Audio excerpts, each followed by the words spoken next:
So once you've downloaded the free version, you'll get an icon installed. I've just renamed mine, says free version with the payroll data that I'm going to be using in this. Yours will more than likely just say ClockOn. So to access ClockOn, we just double click. It logs in. The default login details are admin for the username and ClockOn for the password. So we strongly recommend changing that password once you first log in. You can do that by clicking on these quick launch icons, which is change password. So you just put the old password in and the new password. We recommend doing that. Now, when you're looking at ClockOn, we've got all the icons for the areas you can access. We've got the tabs, which has all the different icons. So the payroll is going to be a main one that you use, as well as Single Touch Payroll Wizard. We've also got the setup here. So you'll pretty much in here mostly be going to location and the setup and employee details in this. Once you're doing that, under reports, you can check and have a look at all the reports that you've got available. And there's also a view tab. So this might be helpful by going to the view tab and clicking on the minimum icons. It just throws all of the icons and the access that you've got up here on that main screen. Then if you go back to the view tab, we've got a save desktop icon. So if you click on that, it means the next time you log into ClockOn, it's going to look like this. Now for this session, I'm going to quickly run through the payroll, show you how easy it is just to process a pay, and I'll show you a little bit of the things that you would need to set up for that to happen, but then I'll cover in a little bit more depth on setting up your company details, adding super funds, and overriding the example employees that are in the system. So on a day or week to week or fortnightly basis, whenever your payroll period is, you'll come into ClockOn, you'll click on the payroll icon. That will open up the payroll period here. Each time you process payroll, it is going to roll through to the next period. However, if you want to change that payroll period, which you'll probably need to the first time you go through, is you just select the date here, just a single click on the edit period, and we can change the start date, and that will automatically change the end date based on this period. Now, if you do a fortnightly payroll, I'll show you where to update that. That is within the rule sets that are assigned to each employee. For now, we're just going to run with a weekly payroll here. I've got my list of employees. I've just already updated some names here. Yours is likely to have placeholder information, name, first name, last name on there, and it'll be your company information which will show through here once you edit that. If you just want to run the payroll for one person for this period, you can untick the include all employees and just single click and go next, and that would just process this Fred Blogs person for this period, and then everybody would be left still with this period, and you can run it again or move them into a different period if need be. But for this, I'm going to run through all the employees. So now if we click on next, it will load up the payroll. If you've set the system up to auto-generate timesheets, that will, at that point when you click next, all those timesheets will be automatically generated. So if you've got employees that do the same hours week in, week out, and they're very regular, you can just do that. Or if you've, say, got an employee who is usually regular, maybe changes one shift every now and again, it could be worthwhile doing an auto generation of those timesheets. And when we cover the employees, I'll cover that. So when you first come into payroll, you'll have a list of all your employees to go through here. It'll be the payment type low, which just shows total hours, which is dependent on what's in the timesheets with the total here. We've got the gross leave payout. We've got the taxable income that's calculated on the category, what their net pay and disbursement amounts are going to be, and the employer contribution of super being calculated, which is the 9.5%. Might be worthwhile while you're getting used to it to click on the medium view and just click Save Desktop, so the next time you log in, you'll be able to see all of this information. We've got the gross hours here that's auto been generated for this salaried employee. So for a salary employee, that's based on the rule set. So what you're seeing here is the rule set that this person has been assigned. So you can see here we've got that they're paid salary. And as I was saying before, if they're a fortnightly payroll person, you would change that pay period here. There's also information about their overtime penalties, how leave's accrued, if you're needing any of this stuff, and super on that. I'll cover that a little bit more shortly. So we've got the hours here for your salaried employee. If we go to the employee details screen, we click on the pay tab. If we need to make changes here, we can edit. Now, because they're a generic salary here, which you've got a list of the default or generic rule sets that we've already set up in the system, you just need to enter in their yearly salary here. This hourly rate is just a nominal figure based on that yearly salary, looking at the working hours table, which you put the basic 38 hours on that. And so here we've got the hours. If you want to have a look at the leave, you can expand that down and we can see the amount of leave that they've accrued in this pay. So the accrued this pay here, the pro rata amount is the total amount of leave that they've accrued or taken in this calendar year. And we'll show you where to enter in any leave entitlement balances shortly. Down here, we've got the taxable income. So depending on the pay category, the tax category that you've set up here, it will do that calculation based on the most recent tax tables that automatically get updated in the system. So you can change those tax categories if we go to the employee screen. Again, on the pay tab, we just click edit and they're under this tax category drop down. So the most common ones are going to be a tax-free threshold claim, if they've got to pay help or HEX in there. And if you scroll up a little bit, we've got no tax-free threshold claim if they've got a second job and this is their second job, or a no tax one might be used as well, which I'll show you shortly. Then we've got the net pays, so that's the amount that's being paid and it's automatically calculating their super. So for a salary, we could come in and we can remove any of these timesheets in here. And so the amount of this pay is $760. I've just removed one of those timesheets. I'll close that. It's not going to change that amount. They're on salary. The hours will change, but this dollar figure is never going to change. If we move down to have a look at Damien, he's set up as a casual. So on the casuals, if they're not doing regular shifts, we need to add those shifts in. So to do that, we enter into the timesheets here. We've got the period that we're going to be entering the timesheets of this payroll. We can click add, and there's a number of ways we can add these timesheets. So this timesheet we're working with is the Monday timesheet. It's also the from and end date's the same. So we're just adding one timesheet here. So you can just add one timesheet. We can just do the length, 3 hours. We click save and it adds a timesheet in here for 3 hours on that Monday. If we come in and we want to add, say, a range of timesheets, so I'll skip Monday. I'll just change that from date to Tuesday. And the end of the week, say they work Saturday, but they don't work Sunday. So we'll stop it on the Saturday. So we're potentially going to be adding 5 records. We're looking at the Tuesday one. Let's say on Tuesday he did 6.5 hours. We'll click save. It moves to Wednesday. And say on Wednesday he didn't work at all. We'd use a 0. Save on a Thursday, didn't work again. We get saved what that previous number is. On Friday, he might have done 6.25 hours.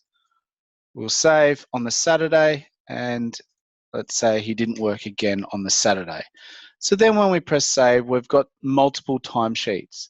Now the 0-hour timesheets we don't really need in the system. So if you just click on this total heading, and you can do that for any of these headings to sort, it will group all of these totals together. And I'm just using the shift key to select those multiples.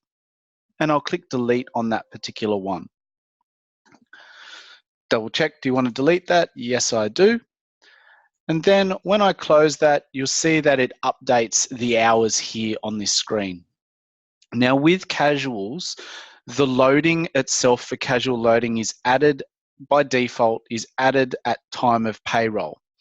So if we go into the casual rule set, and just be careful going to these rule sets. If you've got multiple people on the same rule set, any changes done here is going to affect all of those employees. So If we come down to the miscellaneous loadings, we can see it's adding that casual loading at time of payroll. Now, if that's a little bit confusing, or you just want to put the base hourly rate on their card file or the hourly rate that you just pay them, then we would turn that off. And you'll notice that this is a 25%, no, $25 at the moment. So once I save that, the hourly rate has dropped back down to the unloaded amount, which is on the employee's card file. So if we click into the employee's details here, we can go to the pay tab, we will edit it, and we can just change what that hourly rate is. And once I press save, it updates the current payroll and close. It updates the current payroll I'm in with the new pay rate, and it will be that pay rate in the future as well. Move to the next person. Now, Fred, I've got set up here a little bit different. I'm not too concerned about his leave accruals. Sort of doesn't pay himself all that often, but when he does, he just needs to report it. So I've set up an allowance for Fred, called it gross wages, and I can just type that figure in. So this week he's earning $2,000. Now he does have a tax category assigned to him, so it's automatically calculating that tax. But if you didn't want that, again, we can come into the employee details. Under the pay tab, we can go edit. Let's change this to no tax. Save that and close. So it's now not calculating any tax, but I've again added another allowance, which we'll have a look at in a moment, the tax. So I can come in here and he might want to pay, $300 tax this week. So you can manually change those figures depending on what you want to go in there. And that's done under the allowances section in ClockOn. And so I've got a number of allowances in here that I've pre-made and I've just disabled them, but we've got the gross wages one here and I've left it at a $0 when I've added it. So you just add them here. I've given it a name, leave it as a normal allowance, and the per will be whatever your pay period is. And I want this to process as before tax allowance. Now this one's important because it's where it's going to sit in your payroll. Is it a before tax? Is it some sort of tax adjustment, or is it an after tax allowance or deduction in here? And then finally, under these options, if it's meant to be included in that super earnings calculation, just tick the include in super's earnings. And a similar one was done with the tax. It was just a normal allowance. I've called it and processed it as additional tax on that one, and that's fine there. Now, other ones you may have might be additional super, so like salary sacrifices or co-contributions. I'm just going to enable this, but when you click add, you'll be able to set this up. Give it a name. The type here, we've got some pre-built ones. So super salary sacrifice, make sure that is a before tax deduction. You can choose your super fund now on that one. And then also it will make sure that it gets reported under RSEC when you do your single touch submissions to the ATO. Co-contributions, again, we've got a type set up. This automatically sets it up as an after tax deduction on that. And we can put fixed amounts so they show up in each week there. So I'll save them, and you can see the salary sacrifice now shows up every week as $100. Now, in the case where the net wage is $0, there's obviously not enough money to deduct the salary sacrifice. So it's not going to deduct any money if they haven't earned any money. So if it was a straight add to deduct, you could just do the $100 and it would just do a 0 out on that particular one. For the co-contribution, which is, or any after-tax deductions or allowances, you just need to expand down using this little triangle and you will see them here. So anything that's got this pen, you can edit the dollar value. Just put the number in on that. You don't need the dollar or the negative. When you've set that up, it will be dependent. If you do a deduction, it'll automatically go as negative. If you do an allowance, it'll automatically go positive. So let's just change this again. Okay, so we move to the next one. So Mary here, she's a part-time employee. And we've got a penalty time of 200% automatically calculating. So I can have a look and expand down of when those hours were done. I can have a look at the timesheet. I'm auto-generating her normal hours, and you can see one of them, which is the 6, is on a Saturday here. So that's getting the penalty. If you need to make a change to that penalty, you can just come into the rule set here. Under the penalties and loadings, we've got it here. So it's being paid as a percentage, and it might be that Saturday gets paid at a different percentage as Sunday. So let's untick Sunday. We'll click add, just tick the Saturday, and that might be paid at time and a half, for instance. Or you may have just a flat agreed rate for your weekend pay, and that is $36, for instance, in this. When I save that, it then updates that rate here being paid at 100%. And for Scott, he's just a normal full-time employee being set up. We've auto-generated those hours, but let's say Scott was away for a couple of those days and you're tracking leave. So we can come into those timesheets. I can select multiple shifts. So he was away Wednesday, Thursday, Friday. I'll click edit. Where it has type, and this is a timesheet, if I change that to a leave entry, it'll have a list of the leave categories that are set up in the system. And so statutory annual leave is the normal leave bucket, annual leave bucket. Personal leave is like your sick leave there, and we do have other types of leave in the system that can be accrued and changed. And so we've changed this Wednesday shift here, but we're also editing 3 records. So by clicking the Apply All button, it allows me to change all of those 3 to be annual leave, and they get put in there. So while that's happening, you'll notice that they're purple. Now, all timesheets for ClockOn need to be these black valid timesheets. If I single click on a purple one, it gives me some information around why it is purple. And in this case, we don't have leave balances edited in, so they're going into a negative.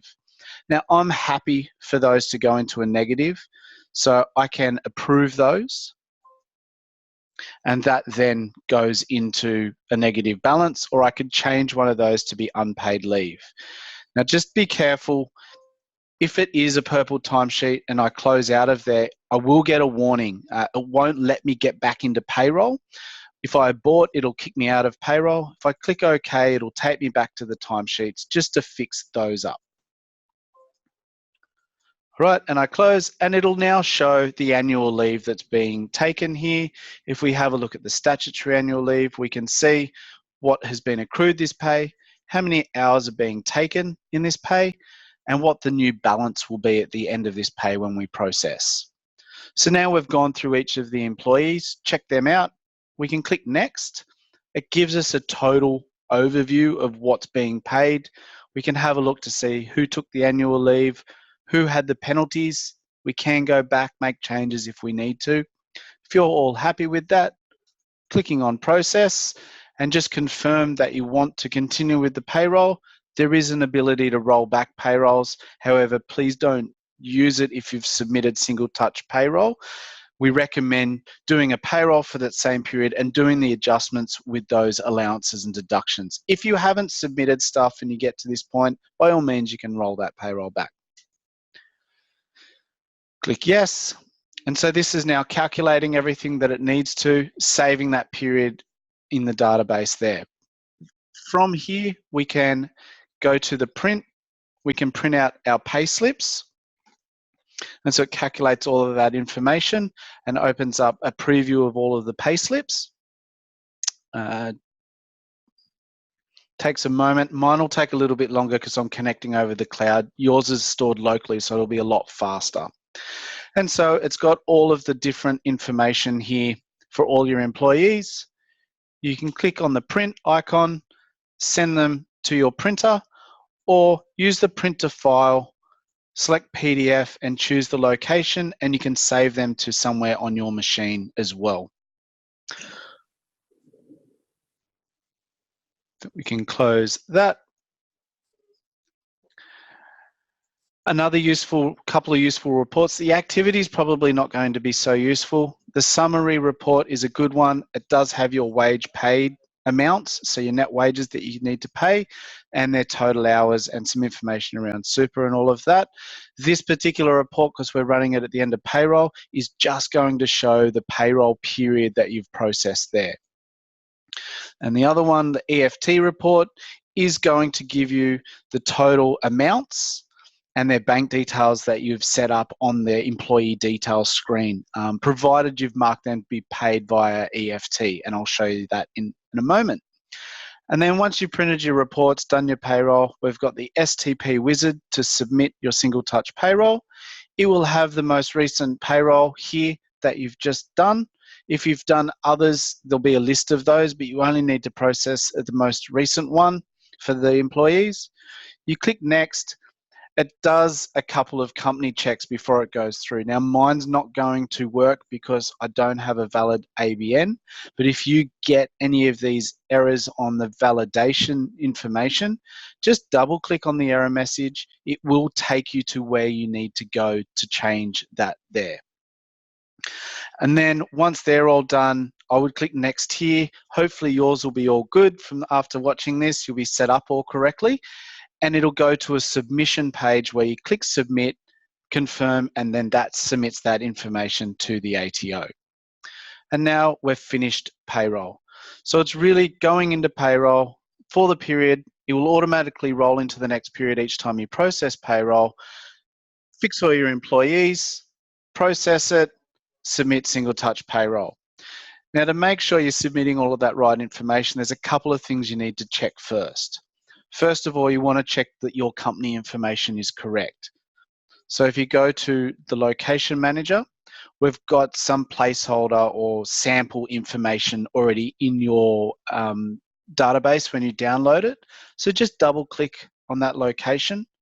Make sure the location name itself is just informational, your short name of the business. The company name's the trading name there. Put the ABN in, so I will just show you what happens when it's slightly changed. We do need to have your nominated, or the ATO requires a nominated person for that business to be attached to the single touch payroll for submission. So you need to enter your first name, a name, address, contact details, and a phone number on that for that to submit. And then come to the payments tab, and you want to make sure that this single touch payroll is enabled. That means that when you get to that single touch payroll wizard, it will have a date there ready for you to go. We do have the ability to generate ABA files, which does automatic dispersions once you upload that file to the bank, and you can save that to a location. You may just need to touch base with your bank to have your user ID and information, and double check if that's the facilities for your bank account. Now, if there's any tax agents out there that are looking for this software for their customers, and you're going to be submitting single touch payroll on their behalf, we do have the information around the intermediary if you're a tax agent or registered agent, so you can enter your details there so they're submitted alongside that single touch payroll. So that's the basics and the locations that you sort of need to have set up. If we then jump to the system setup in here, this is where we add the super funds. So we just go to the super tab here, we can click on add, and the basic information we need for the super funds is the fund name. I'm sorry, I'll just use CBUS because it's the shortest to type. And the USI or SPIN number goes into here. Usually that SPIN number or USI is like 3 letters, 4 numbers followed by an AU. And so that's the bare minimum that's required if you want to use our SAF file export, but we at least need the fund name so it goes on the pay slips and gets submitted to the ATO. And you just click save, and that has added those super funds into the system. Now when we come to the employees, the first one, if you log in as the administrator, will be the administrator account. Now I talked that you can click on this icon up here to update the password. You can also click on edit and change the login passwords here to access the system within ClockOn itself. Now, the administrator is set up as an operator, so it's not eating into one of these registered 5 users that you can add into the system. You'll have placeholder names here or examples. So you just click on one of them, click, not add, sorry about that. Click on edit, and then just make changes to their first name, last name, date of birth, all of that information there. The username and password is required. However, they're not likely to ever need to jump in on to the log into the program, but ClockOn does require that username and password. The next one you want to update is this start date, and that's their start date of employment, and that helps if you, especially if you're tracking leave. It's how the balance goes into the opening balance at each anniversary year of their employment. And also the category, this information goes onto the payslip categories on the payslips. Probably for most of you, the simplest thing is just to set it up as staff, but under the system settings, you can add new payslip categories.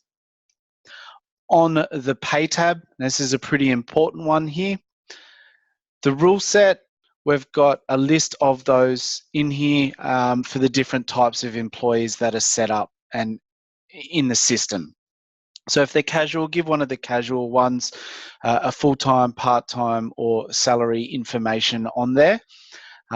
They need to have a rule set attached to them. It's where they're, it links them to what pay cycle that they're in, if they're hourly or salary payments, how penalties and overtime may be configured, how leave is accrued, and also how super is calculated. They're all done via the rule sets.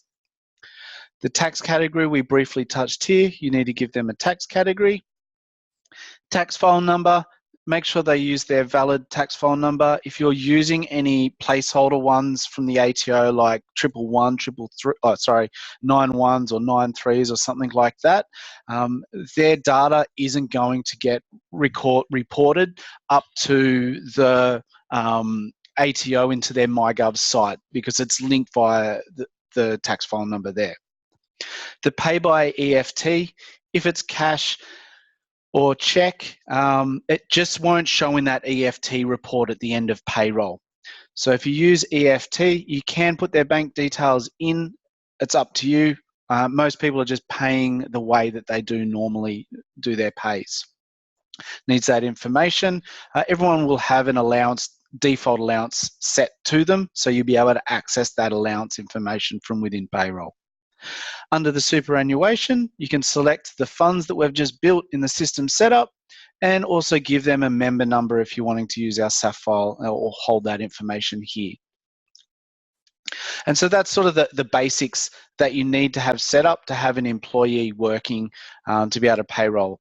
Now there's a couple of little tips and tricks that I'd like to pass on. So we've got the special options tab.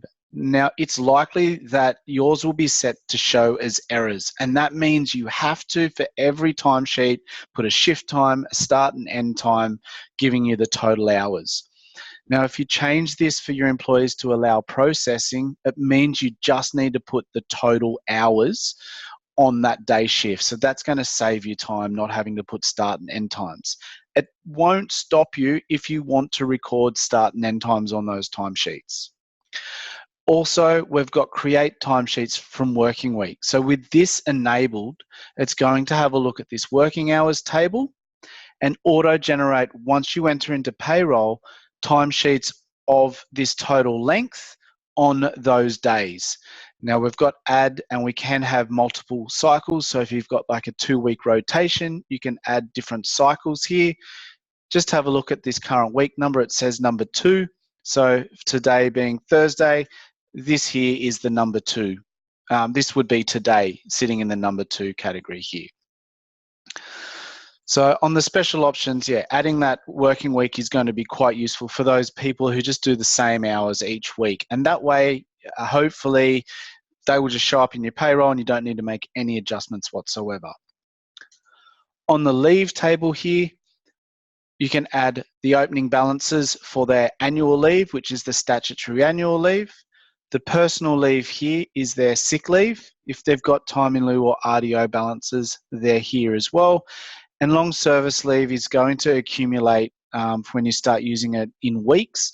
If it needs to be in hours, that's then done within the rule set that that person's assigned to, and you can make that change.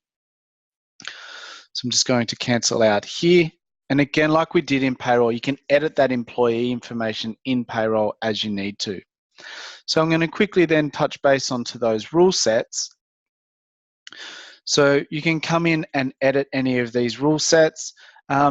Quite welcome to sort of select one, click the duplicate function, and we'll call it temp or whatever you want to call it. Might be something specific for an employee and they've got a very specific condition, so you can just call it their name. And that duplicated all of the information that was in this full-time rule set, and it's now I can assign that to an individual. When I get on there, again, I can select the pay period from here, what their pay type, hourly or salary in here. Don't really worry too much about all of this stuff. The overtime will be dependent.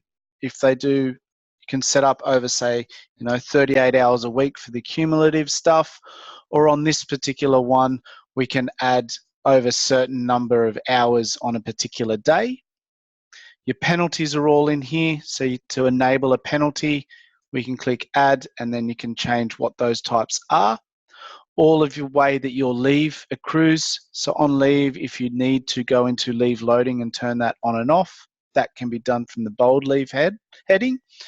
And it's got the number of weeks that they would be accruing leave on those. As I said before, the long service leave, in here, it defaults to weeks, but if you need to accrue in hours, you can turn that on there. And then on the super tab here, we've got the minimum amount here. We've got the threshold.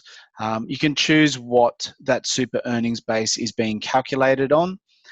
Say you've got someone under 18, I think at the moment there's if they need to do 30 hours if they're less than the age of 18. So you can set that all up there. And so once you've done those rule sets, and it might be worth just duplicating ones you think, if everyone's sort of on individual conditions, and just assigning them individually to those employees from there. So just a quick final sort of, I guess, note there on the payroll. Once you've set all of that information up, jump back into payroll. You'll notice that this date's now rolled into the next week. We've got the 8th to the 14th, not the 1st to the 7th. We click next. It's auto-generated those timesheets. We can just quickly check each person. Damien didn't work this week. Gross wages this week wants to pay $600 and, $32 tax, whatever. On that, just check all your employees. Once you're happy with those, you click next, have a quick eyeball over that they're the figures that you want to process. Click process. Processes that payroll. You can print out the reports that you need. Single Touch Payroll then allows you to submit using the next and submit function that allows you to submit that information out. Were there any questions before we go? I know I've sort of gone over the half an hour, but I'll just type in. All right, we are recording the 3 sessions that we've got today. One of them we'll put up online, and we will email you all out a link to that. Also, we've got little quick guides, videos on how to do all of the things that I discussed there. So if there's something a little bit more specific you want to deep dive in a little bit more, you can. If you do need help with anything within ClockOn, please click on this help icon, and it will open up our knowledge base at something in relation to where that help file is there. Thank you so much for joining me on that session. We do have set up services or any sort of additional services, or if you want to add more than 5 employees or move to our paid version for some of the added features, please just email support@clockon.com.au. And thank you so much for your time, people. I really appreciate it. And I hope I was able to help you get started up and running and submitting your single touch payroll through ClockOn. Thank you very much and have a great day.